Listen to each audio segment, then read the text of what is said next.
Hi, this is Margaret Meloni, and welcome to the Death Dhamma Podcast. Together we will consider life, death, and impermanence. Because in between birth and death, we lose things. Not just our glasses and our keys. We lose identities, relationships, ideas, and more. But what we can gain right now is facing this together, and we will gain freedom, peace, and progress on our path. Everyone, welcome to this special bonus episode of the Death Dhamma Podcast. And as a special treat today, I'm bringing you someone who understands the energies of our bodies and understands Buddhism.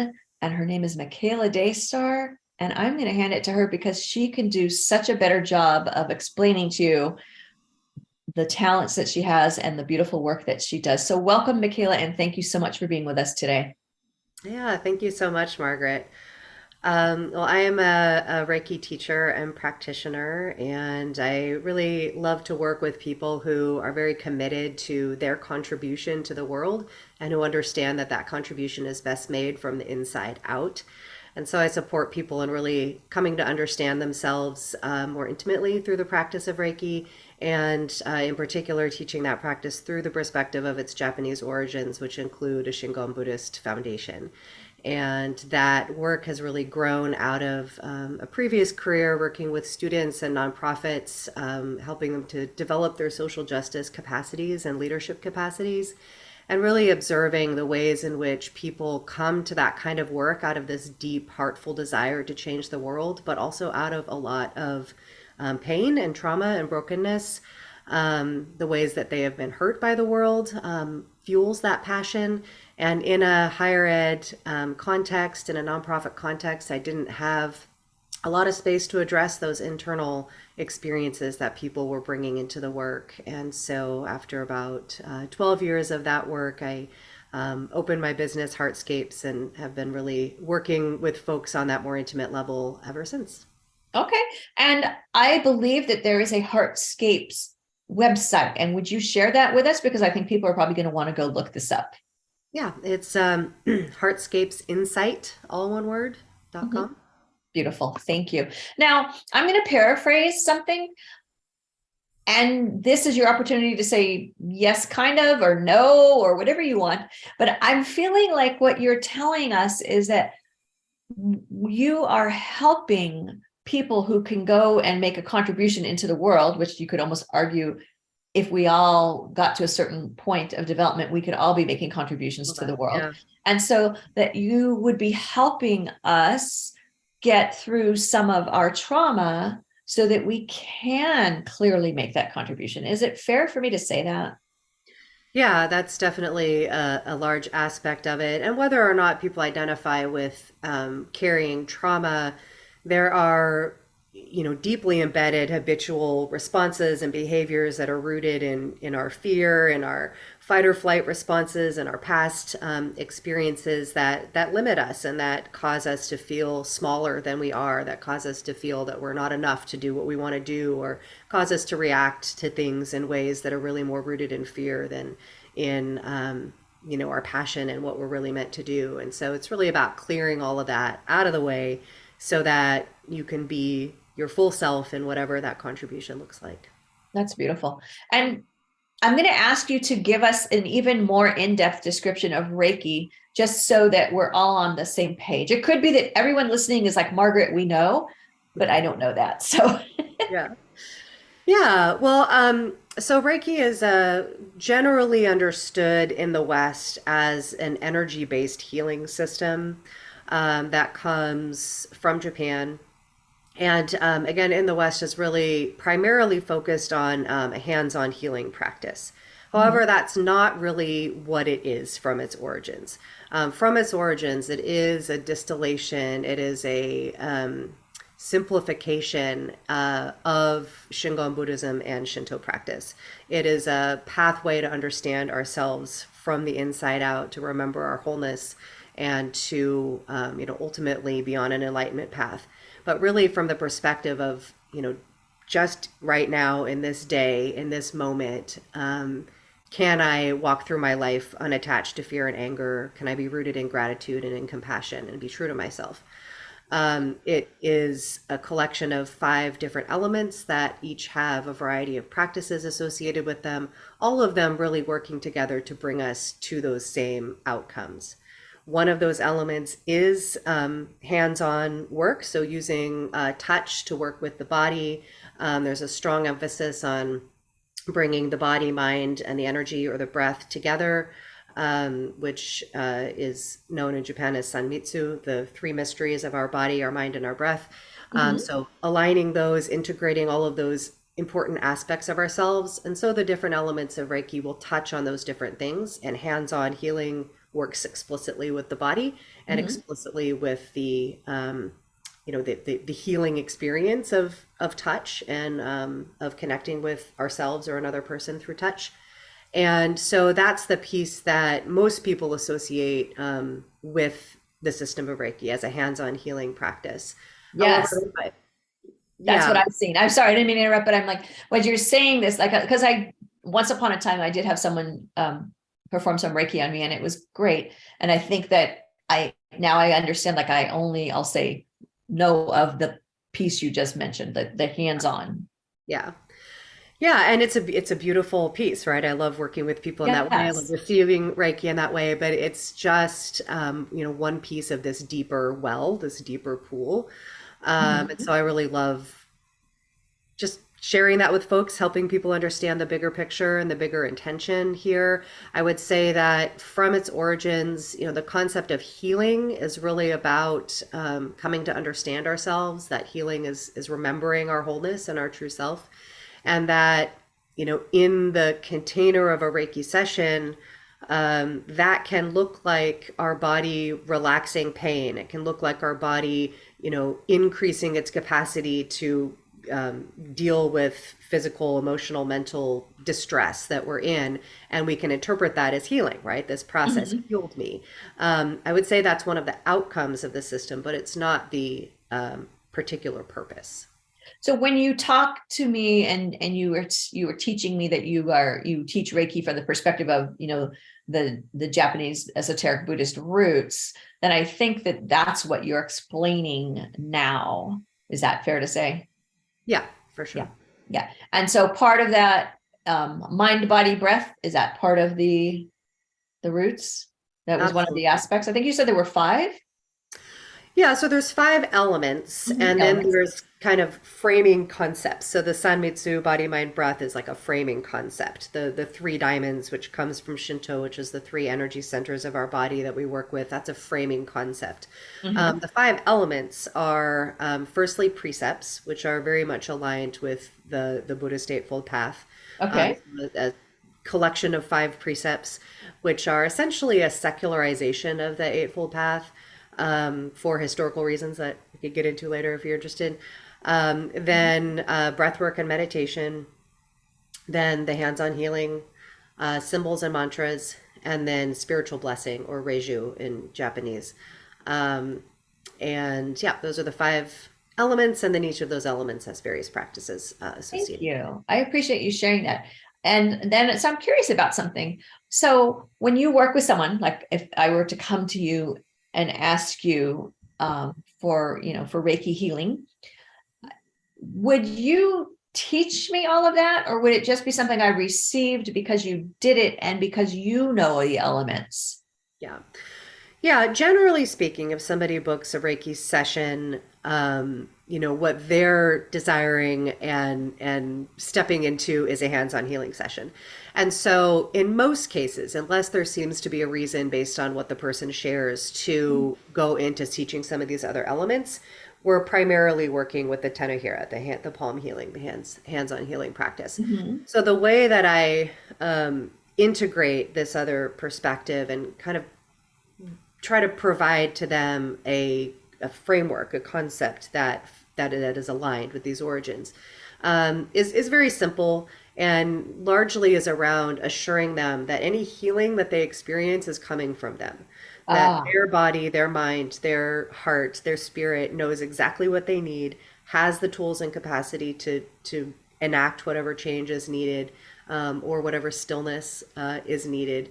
And that really what I'm doing is collaborating with them to create a space to kind of hold distractions at bay, to give some time and space for their system to do that work that they're already doing, that it's a collaboration, that they are empowered in that healing process. It's not that I am doing something to them that's causing something to happen to them. There's a, that's a very important distinction. It is. Yeah. And I don't know a lot about this. And like I said, I worked with one person who worked with me a couple of times, and she was lovely. But so there was a lot I didn't understand, like everything you just said. I mean, I wouldn't have necessarily understood that some of it was coming from within me. I guess I would have felt that she was doing something where she was redirecting my energy field, is what I thought. Right. Yeah. I mean, the complex thing is that, Reiki came into the United States during a very specific historical moment during the build up to World War II. And there were necessary changes that were made by the woman who brought it into the country via Hawaii, because the United States was not in a position to accept a Japanese spiritual tradition in that moment of history. Of course. And so, there were changes that had to be made just for her to be able to do her work. And then as the system spread from her, she taught a lot of people. Her name was Hawaii Otakara. She had many students, many teachers that she taught. And as it, went out into the world and, met with other traditions that were coming into the country at that time, and met with New Age spiritualism that kind of came into popularity in the 1960s, essentially it changed into a completely different system of practice. And kind of got blended and melted in with a lot of other traditions. And so, for example, you have, a very strong presence of the chakra system inside of Western Reiki that was not present in the original Japanese, and lots of other changes. And there's a lot of beauty and value to those Western systems, but they are very different. Yes. And so I really feel like part of my purpose and part of my mission is to make those distinctions clear, because there are conceptual and practical significant differences between those two systems. And you just named one of them, right? The cognitive shift between I am going to somebody who's going to channel energy to me and make changes, within me, and then tell me all about what that means, versus any change that happens is coming from inside of me. It's what my system wants and needs, and I am the one who's going to make meaning of that. Those are two very different ways of approaching an experience. It sure is, because it really, I'll say, I feel like it impacts whether or not I take ownership of my own healing, or how I take responsibility for my healing. Because if I know that it's coming from within, I feel like I take a stronger sense of guiding myself on my own journey, versus something almost like magical fixing me. Right. Pardon for that expression. I didn't know how else to say that. Well, and as much as I, love my clients and want them to continue to come and want them to get to have the experience of being able to just relax and submit to somebody, creating a nice experience for them, I also want them to not be dependent on me, right? I want them to be able to, go through their life and have resources that can address what comes up in the moment, rather than having to wait until they can schedule a session, right? Yes. And so the bulk of my practice really is in teaching, and is teaching people the full system so that they have all of it at their disposal. And I mean, what you discuss about, I completely understand, because I actually recently visited Hawaii. And so, it was a good reminder of, things that have happened, and what happened to the Japanese in America, even though Hawaii wasn't officially a state at that time, but still it is a good reminder. And it also, it kind of reminds me of how Buddhism has flowed around the globe since early times, kind of being flexible and malleable into different cultures and systems. And so how Reiki came here, and the changes that needed to be made because of the challenges that the Japanese were facing in the United States at that time, it kind of makes sense. But then, there's always that, this is a discussion for another day, the whole pros and cons of when something molds itself to fit into a culture, what do we lose versus what do we gain, you know? Exactly.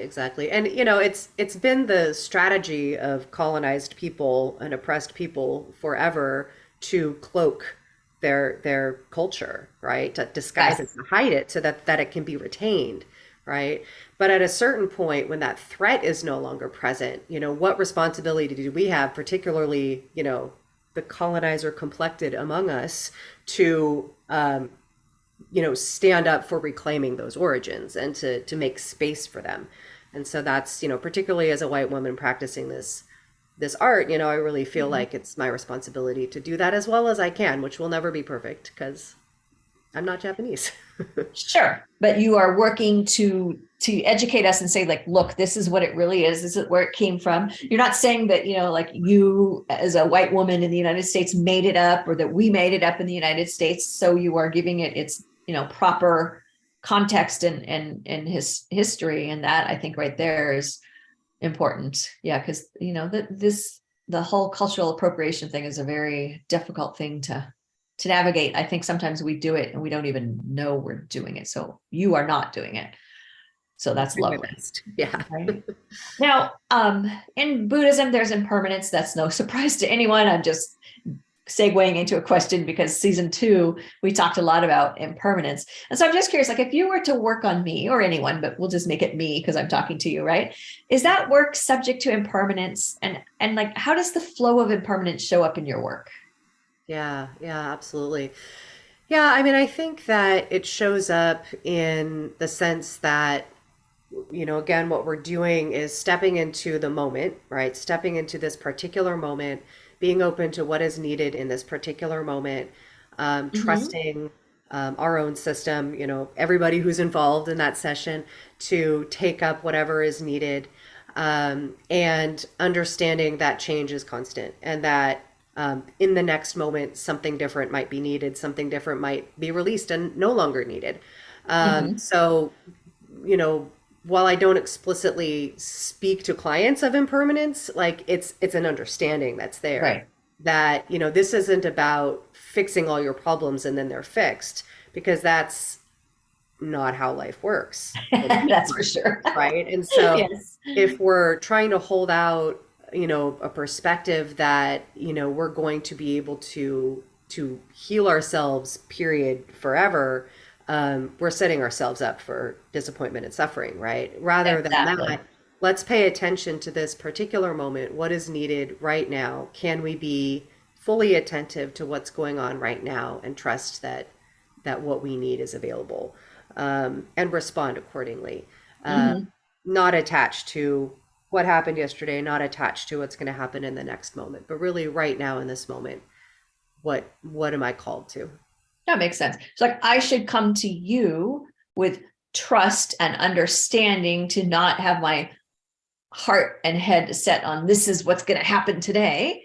And you accept me with a thought of how things might go, but with an understanding that when you start to work with me, that changes. Yeah. Okay. And sometimes people will, come and say, I have this pain or I have this experience. I want you to work on that thing and fix that thing. Okay. And so I have, so I explain all this to them and I say, your system might be ready to work that thing. I am not going to be explicitly working that thing. And you may or may not experience some resolution around that thing. And if that doesn't feel, right for them, if it doesn't feel like that is if they want a guarantee, then we're just not meant to work together, right? Because again, impermanence is really the water that we're standing in, right? Yes, exactly, that makes sense. I like that phrase, the water that we're standing in. And I'm just curious, what could I come to you with where I'd say, like, I need you to do this, and you might look and go, no. Is there an example that comes to mind of that kind of a scenario? I'm just curious. Well, I'm thinking of a particular client from recently, who believed that he had blockages in a particular chakra area. Okay. So he wanted that block cleared away. Okay. And so, that was something I was like, well, we will work on your whole system and we'll see what happens. It may or may not resolve the thing that you think in your mind is happening. Mm-hmm. You might also not be having a blockage in your chakra. It's like we put Right. these labels on what we're experiencing that ultimately, I think, limit what actually is possible in a session. When we say, I'm experiencing a blockage in my chakra, I want you to unblock that. As opposed to, I'm experiencing something that I'm curious about, and let's explore that, is how I would invite people to think about it. And for him, he had a very specific goal. Okay. And I was able to recommend another practitioner, and hopefully they had a good session.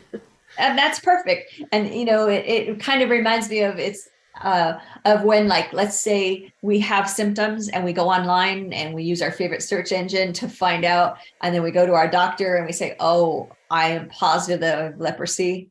And your doctor looks and says, no, you have dry skin. But it's like that, only much more serious. But Right. Yeah, but it's like that. Yeah. Oh, I'm positive this is what's wrong. And you're like, let's just pause and find out more. Let's find out more. Well, next season, we're going to dive more deeply into attachment. And I kind of feel like this actually sets us up, like I come to you attached with an idea, right? But does attachment show up in my body? And how does it appear to you as the practitioner? Like if you're working with me, and not just like me saying to you, like, my root chakra is dirty, I need you to clean it. If that were like similar to what an example we were just discussing, but like, how does it show up to you, attachment? Can you feel it, see it in me? Yeah, that's a really interesting question. So I'll start by just explaining kind of how I experience a Reiki session. There are people who have what we might call psychic abilities or abilities to see energy and read energy. I am not one of those people. Okay. So what I experience in a session with another person is, the best way I can describe it is it feels like we're both stepping into a river together. And Okay. we're floating along that river. And that river is moving us each similarly, but a little bit different because we're having our own experience in the water. The water is connecting us. It's connected to the water that's in each of our bodies. And we're moving along with the current together. Mm-hmm. In that experience, I might notice things. I might notice if, your body bumps up against a rock and kind of moves a little bit, or if, the water speeds up at a certain place or pools in a certain place. And I'm just simply noticing those things. I'm not making meaning of them. I'm not ascribing, something that like a prescription about that. I'm just simply noticing what's there. And if folks want to know what I experienced, then that's what I describe. When I was working in this area, I experienced this. When I was working in this area, I experienced that. It's up to them to make meaning of that. So I would say that I'm not reading things in people such as attachments. Okay. However, they might interpret that some experience that they're having in the session, or that I am reporting that I had in the session, has to do with their attachments. And then we can explore that, right? Okay. Generally, the topic of attachments isn't coming up in those conversations because it's not something that people necessarily go to. But that topic comes up quite a bit in my classes because it's part of the framework of how we understand what it is we're trying to transcend, what it is we're trying to clear out of our life so that we can be our best and true self. So we're working a lot with the concept of attachments and non-attachment in our classes, and really looking at how does that show up in our daily life. One of the most important things to me, particularly when I'm teaching, but also when working with people in sessions, is that we really understand how these concepts, which can be very esoteric, they can be, feel really confusing and irrelevant to our life, like non-duality, for example, or even like attachments. What does that have to do with my life? And so we spend a lot of time really tracking what those things have to do with our life, where we can see our increased suffering because we're attached to something, or where we experienced a sense of freedom or liberation because we let go of that attachment. We track that in small ways, in big ways throughout our day so that we can really see how these concepts actually do apply and are actually very practical and pragmatic when it comes to moving through our life with resilience and groundedness and spaciousness, which is really the goal that we're up to. Oh, I love that. Moving through our life with resilience. Say it again. We're moving through our lives with resilience and Groundedness and spaciousness. That is beautiful. Thank you. And compassion, of course. Yes, yes. So what tips would you give us to help ourselves when we're not able? Because, and then you did say that, like I might not always be able to come to you right when I'm having an issue. And also the goal eventually is for me to be able to be on my own, right? So what kind of tips would you give us to help ourselves when we're not able to work with you? So I would say that one of the most important things from the system of Reiki in terms of impacting our daily life is to work with groundedness. Mm-hmm. We tend to be a very cerebral society. We're in our heads a lot. We really value and reward thinking and, the mind. Mm-hmm. In a lot of spiritual communities, there's also a lot of emphasis on ascension, on the heavens, on the universe, on all of the upward things. Mm-hmm. And we don't always spend enough time getting deeply rooted, deeply grounded, creating a strong, stable foundation mm-hmm. from which we can then move our attention up and outward. And so much of, for example, the epidemic of anxiety that we see from elementary school kids up to our elders can be addressed with physiologically getting a sense of groundedness. And so the foundational practice within the system of Reiki does exactly that. It's called Joshin Kokyoho, and which translates as a method to focus the mind. Mm-hmm. It's focusing the mind in the hara, the low belly, the energy center just below the belly button in the center of the body. Mm-hmm. This is the first diamond in the 3 energy center map that we work with in Reiki. And it is directly connected to earth, to the body, to that sense of groundedness.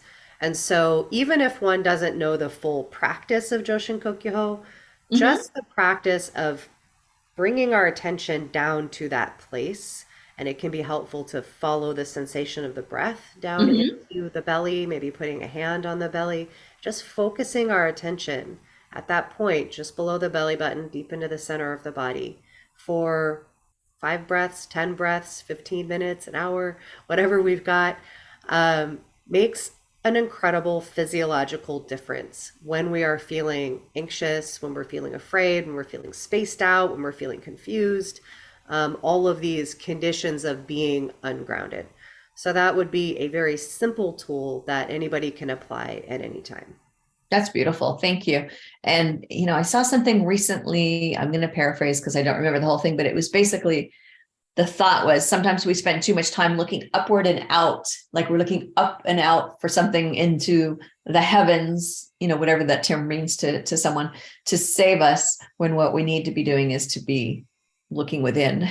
And so I feel like that grounding, when you talk about that diamond, no one can see me except for Michaela right now, but I'm pressing on my belly. Actually, the camera angle, she may not be able to see that, but I'm pressing on my belly because I'm definitely relating to that grounding and that point. Would you tell us what the other 2 diamonds are? Yeah. So if you think about, I often use the image of a tree, right? So a tree will grow up and out as far and as wide as it has rooted, right? So you begin with that rooting and then you grow up, right? So the second diamond is the head. So we go from the rooted mm-hmm. place to the mm-hmm. reaching place. Okay. And then once those 2 are in harmony with each other, right? So once we have a nice, even, balanced rootedness and reaching, it's in harmony, then we come to the 3rd diamond, which is the heart. Okay. And because our heart has the capacity to be so incredibly spacious and to be so incredibly vast and connected to all of life, right? Mm-hmm. Interconnection, of course, being an incredibly important concept. We need to give it room, right? So we need to mm-hmm. give it that strong foundation, and we need to give it lots of spaciousness and openness. So we build those 2 first before coming to the heart, which is associated with connection, interconnection, and compassion. So those are the three diamonds, and that map comes from the Shinto origin story of the universe and the way in which the human body maps onto the universe.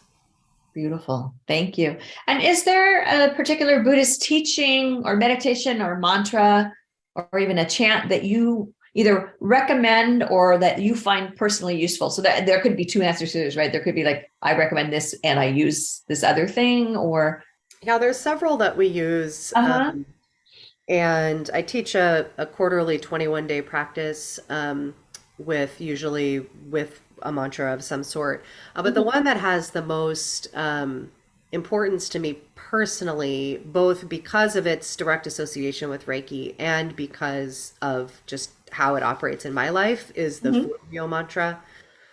So the deity of Furomyo is central to Japanese Shingon Buddhist practice. It's the first of 13 Buddhas that's evoked during the funeral rites. And he is the immovable one. He sits on a strong, solid rock foundation. So he really invokes what I was just describing of building that strong, solid foundation. He is immovable in the face of chaos, of difficulty, of challenge. He holds a sword which cuts away everything that is in the way of us being our true and right self. He's surrounded by flames and phoenixes, which continues to burn off all of the crap that's not our true self, that's in the way. And, you know, he's really embodies that like fierce compassion. Like he just loves it so deeply that he's going to like do what it takes to get us free of all of our nonsense. So he's one of these Japanese deities that has a really fearsome face with like fangs and frowning face. But it's not, you know, hateful or wrathful. It's like fierce compassion. And his mantra is really beautiful, and it really invokes in me that the feeling of all of that I just described. And the mantra goes, Na makusa manda bazaranan senda ma karoshana soataya un tarata kanman. And then repeat it over and over again. That's lovely. Thank you. I love that image of fierce compassion, and you know, that understanding that we can see a depiction, right? And it can look frightening at first, but it's really not meant to be frightening. It's meant to convey the caring and the deep passion and concern, and that translates into a fierce face, because maybe we could call it like intense focus on, you know, it's an intense focus that looks fearsome because it's, I don't know if this is the correct way to say it, because it's fearsome against those who would not be compassionate or who would not choose to experience or lend compassion. I guess that's how I think of it. Yeah, that's beautiful. Now, you mentioned involvement in social justice work, and I would really like to know more about this, as would the rest of the community. So can you tell us a little bit more about your involvement in social justice work? Yeah, I would say that I've been involved in social justice work in one way or another most of my life. But professionally, I worked at several different colleges and universities for about 13 years, specifically working with students to build their capacities and commitments to social justice and in leadership development capacities. And so that looked like, you know, teaching classes and seminars and connecting them with internships and other community resources, opportunities for them to put their learning into practice, and just generally supporting them in you know, developing a good foundation for them to go out and do the work that they want to do in the world. And as I mentioned, you know, I came to understand that my gift, you know, my calling was in working with that internal space, so that they could go out and do that work from a strong, resilient place. But, you know, it's been a real journey and a important focus for me to continue to bring a social justice lens into my work with Heartscapes. And that looks a couple of different ways. Firstly, it looks like teaching this work from its Japanese origins, right? To avoid cultural appropriation as much as I can, and to, assert the importance of understanding where a practice like Reiki comes from. It also looks like teaching from a trauma-informed lens. I teach classes for other Reiki practitioners on how to create a trauma-informed space in their practices, so that we can avoid perpetuating trauma unintentionally Yes. in our spaces. And it looks like, applying this work in context where people are doing good work in the world. Mhm. Making my services available in a wide variety of ways within nonprofits and other organizations, to help with supporting people who are on the ground doing that kind of work. I think that's amazing. And I do think that people who are on the ground doing the work need solid support systems. And I don't know that they always get them. Some do, but some don't. And, when somebody has that inclination and that talent and that fierce compassion, then it's great that there's someone like you who's going to help keep their cup filled so that they can keep doing that work so that we don't lose them, Exactly. Yeah. Well, it's a space that's just ripe with burnout and, people just working themselves to the bone. They're underpaid, they're understaffed, there's not enough people doing the work, too much is expected of them. They're coming at it from deep passion, deep conviction, and they're therefore likely to just keep at it, right, as long as they possibly can. Yeah. And it can be very destructive. It can be a cycle that repeats oppressive systems inside of our attempts to deconstruct oppressive systems. And so there's been a lot of awareness of that in the last decade or so, a lot of work to explicitly name that, to say, hey, we're not going to participate in that anymore. But easier said than done, right? Because the work has to be.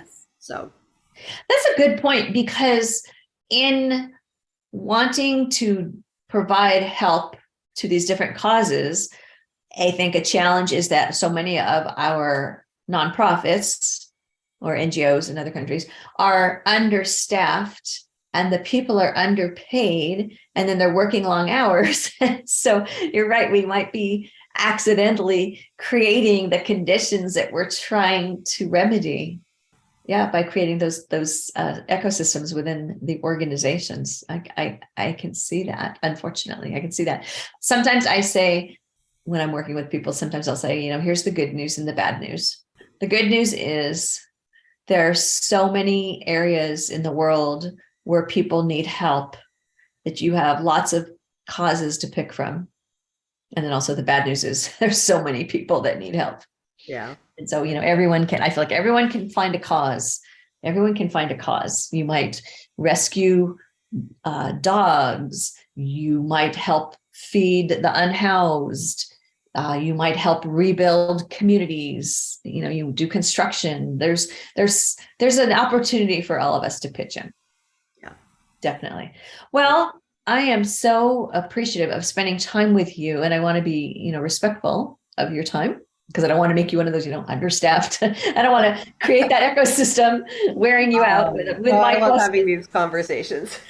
And I know everyone's loving hearing it too. It's so interesting and helpful. So the question that I like to ask, because I don't always know what to ask everyone. So what should I have asked you that I did not ask you? Or what is something you would like to share that you haven't had a chance to share with us yet?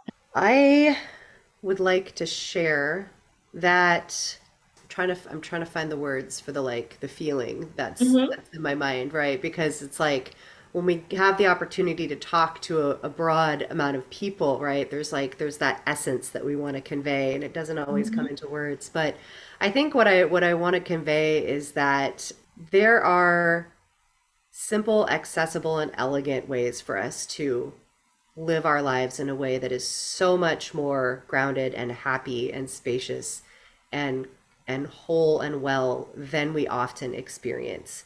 In one of your previous episodes, you talked about the simplicity of a lot of Buddhist teaching, and that the challenge comes in the practice of it, the execution of it. Right. And I think that we often in our culture look for complexity. We often look for bigger, more, better, faster, right?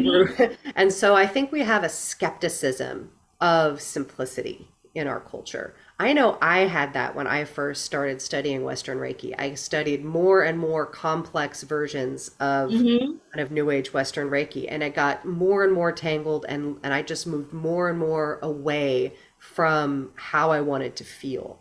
And it was such a relief when I came to the way that I practice now, in part because it is so simple, so accessible. And then the challenging part is to then work with it diligently over time. Yeah. But I think that for me, it would have been in the beginning, it would have felt like a relief to know that there was practices that I could put into play that were so simple. So I think that's what I want to leave with folks, that, simple is often the way to get to depth. So don't be averse to it. That's beautiful. Thank you so much. And thank you so much for your time and sharing your wisdom with us. Yeah, It's much thank you appreciated. too, Margaret. Thank you for doing this work. I really appreciate all of the episodes you've brought forward. You've been listening to the Death Dhamma Podcast with your host, Margaret Meloni. Thank you so much for being here. Come find me on margaretmeloni.com, margaretmeloni.com. And until we meet again, may you be well, may you be happy, may you be at ease, and may you be free from suffering. Bye for now.